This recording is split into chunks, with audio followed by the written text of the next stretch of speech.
نحمده ونصلي ونسلم على رسوله الكريم اما بعد اللهم صل على محمد وعلى آل محمد كما صليت على إبراهيم وعلى آل إبراهيم إنك حميد مجيد اللهم بارك على محمد وعلى آل محمد كما باركت على إبراهيم وعلى آل إبراهيم إنك حميد مجيد۔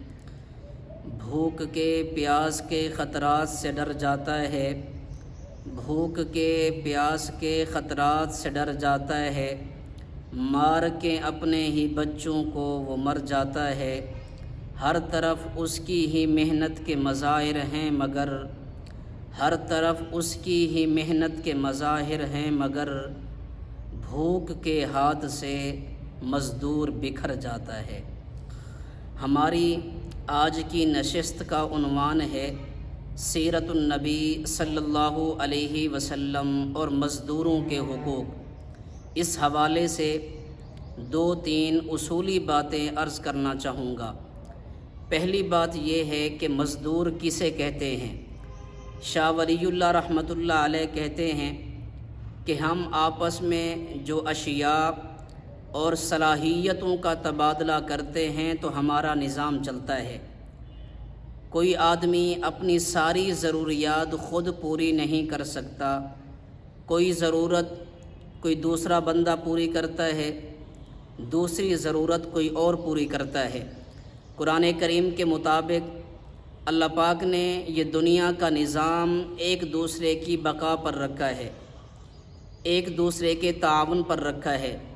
مثال کے طور پر ایک آدمی مکان بنانا چاہتا ہے اور اس کی خواہش یہ ہے کہ سارے کام میں خود کروں، مزدوری بھی میں خود کروں، مستری کا کام بھی خود کروں، سیمنٹ بجری اور اینٹیں وغیرہ یعنی سارا کام میں خود کروں، تو یہ ممکن نہیں ہے۔ ایک کام وہ خود کرے گا، باقی کاموں میں وہ کسی کا تعامل لے گا، کسی سے خدمت لے گا۔ دوسری بات یہ ہے، اللہ کے رسول صلی اللہ علیہ وسلم نے فرمایا کہ اللہ کے سارے پیغمبر اپنے اپنے دور میں مزدور رہے ہیں، ہر نبی نے مزدوری کی ہے، ہر پیغمبر نے بکریاں چرائی ہیں۔ تو یہ کوئی حقیر کام نہیں ہے، یہ انبیاء کا کام ہے، یہ عزت والا کام ہے۔ حضرت موسیٰ علیہ السلام نے 10 سال حضرت شعیب علیہ السلام کی بکریاں چرائی تھی، پھر ان کو رشتہ بھی مل گیا تھا۔ تو حضرت موسیٰ علیہ السلام نے یہ جو 8-10 سال بکریاں چرائیں، خدمت کی، تو یہ مزدوری تھی، تو انہوں نے مزدوری کی ہے۔ اور ایک صحابی نے اللہ کے رسول سے پوچھا، اے اللہ کے رسول آپ نے بھی بکریاں چرائی ہیں؟ تو اللہ کے رسول صلی اللہ علیہ وسلم نے فرمایا، ہاں میں نے بھی کئی سال مکہ میں فلاں قبیلے کی بکریاں چند پیسوں کے عوض میں چراتا رہا ہوں۔ اللہ کے رسول صلی اللہ علیہ وسلم پیغمبروں کے سردار ہو کر مزدوری کر رہے ہیں، اور یہ جو بکریاں چرانا ہے اس میں حکمت بھی ہے۔ یہ جو بکریاں ہوتی ہیں، بکریاں چرانا بہت مشکل کام ہے، ہر بکری کا اپنا رخ ہوتا ہے۔ مثال کے طور پر 20 بکریاں ہیں تو ہر بکری اپنے اپنے رخ پر چلے گی، علیحدہ علیحدہ چلیں گی، ساری اکٹھی نہیں چلتی۔ جس طرح یہ بھیڑ ہوتی ہے، دمبا ہوتا ہے، جب ایک چلتی ہے تو باقی سب اس کے پیچھے ہوتی ہے، لیکن بکریاں اپنا اپنا رخ اختیار کرتی ہیں۔ تو یہ ان کو ٹریننگ دی جا رہی ہوتی ہے، کیونکہ آگے پیغمبر نے پوری امت کو سنبھالنا ہوتا ہے، انسانوں کی رہنمائی کرنی ہوتی ہے، انسانوں کو سنبھالنا ہوتا ہے۔ تو انسانوں کے مزاج بھی مختلف ہوتے ہیں، مختلف رخ ہوتے ہیں، مختلف طبیعتیں ہوتی ہیں، تو یہ انبیاء کی ٹریننگ دی جا رہی ہوتی ہے، انبیاء کو تیار کیا جا رہا ہوتا ہے۔ اور اسی طرح حضرت داؤد علیہ السلام بادشاہ ہو کر آپ مزدوری کر رہے ہوتے ہیں، آپ زرہیں بناتے تھے، زرہیں بنا کر آپ کے گھر کا کام چلتا تھا۔ قرآن کریم میں ہے، اللہ پاک نے فرمایا کہ ہم نے داؤد کو زرہیں بنانے کا علم عطا فرمایا، ہنر اور فن عطا فرمایا۔ اور اسی طرح اللہ کے رسول صلی اللہ علیہ وسلم کے مبارک وصال کے بعد حضرت ابو بکر صدیق رضی اللہ تعالی عنہ جب امیر المؤمنین بنے تو چند دن بعد آپ نے کپڑوں کی گٹھڑی اٹھائی، اپنے سر پہ رکھی، اپنے کام پہ روانہ ہوئے۔ تو راستے میں حضرت عمر رضی اللہ عنہ سے ملاقات ہوئی، تو حضرت عمر نے عرض کی، اے امیر المومنین، جب آپ اپنا کام کریں گے تو پیچھے رعایا کا کیا بنے گا، پیچھے امت کے مسائل کا کیا بنے گا، وہ ان کی رہنمائی کون کرے گا؟ تو پھر یہ طے ہوا کہ بیت المال سے امیر المومنین کو وظیفہ دیا جائے گا۔ اب مزے کی بات یہ ہے، حضرت ابوبکر صدیق رضی اللہ تعالیٰ عنہ نے فرمایا کہ عام مزدور کا وظیفہ کیا ہے، عام مزدور کی کیا تنخواہ ہے؟ عرض کی حضور اتنا تنخواہ ہے۔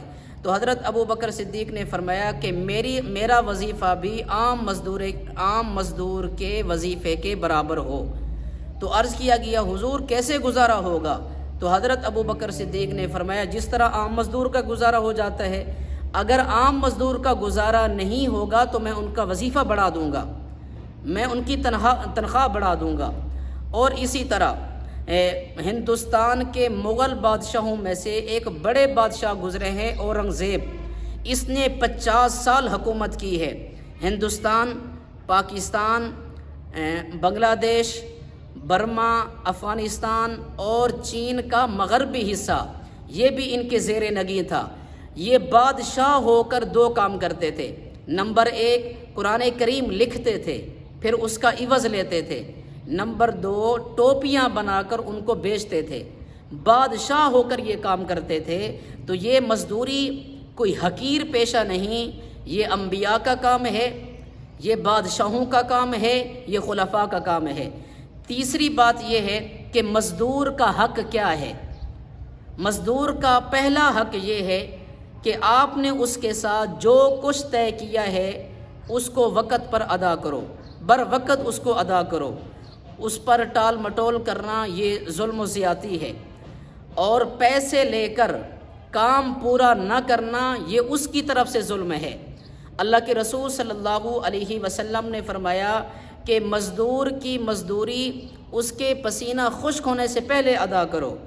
بلا وجہ ٹال مٹول کرنا، اس کو چکر لگوانا، جی سنڈے کو آنا، جب سنڈے کو آیا تو جی منڈے کو آنا، تو اس طرح چکر نہ لگواؤ۔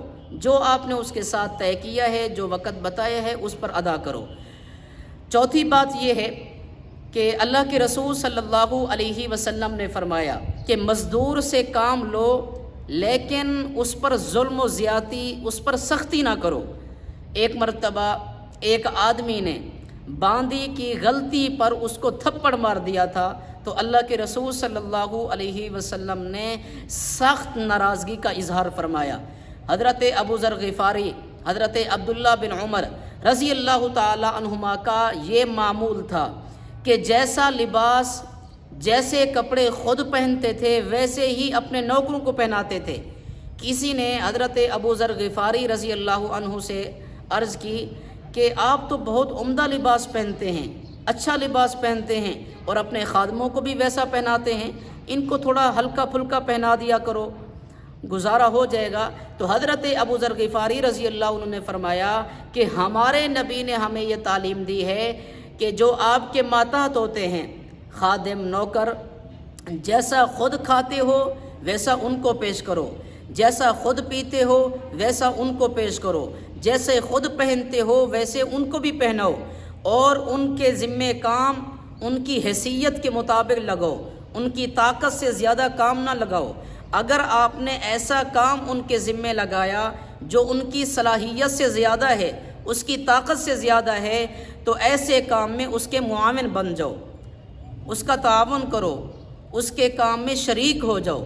تو خلاصہ کلام یہ ہے کہ یہ مزدوری عام پیشہ نہیں، حقیر پیشہ نہیں، یہ انبیاء کا کام ہے، بادشاہوں کا کام ہے، خلفاء کا کام ہے، یہ عزت والا کام ہے۔ مزدور کا حق یہ ہے کہ اس کی مزدوری اس کے وقت پر ادا کرو، بلا وجہ ٹال مٹول کرنا یہ اس پر ظلم و زیادتی ہے۔ اور اللہ کے رسول نے فرمایا کہ جو خود پہنتے ہو وہی ان کو پہناؤ، اور جو خود کھاتے ہو وہی ان کو پیش کرو۔ اللہ کے رسول نے فرمایا ان کے ذمے کام ان کی حیثیت کے مطابق لگاؤ۔ اگر آپ نے ایسا کام ذمے لگایا جو ان کی طاقت سے باہر ہے تو اس کام میں ان کے معاون بن جاؤ۔ اللہ تعالی ہم سب کو اللہ کے رسول صلی اللہ علیہ وسلم کی مبارک تعلیمات سامنے رکھ کر زندگی گزارنے کی توفیق نصیب فرمائے۔ وآخر دعوانا ان الحمد للہ رب العالمین۔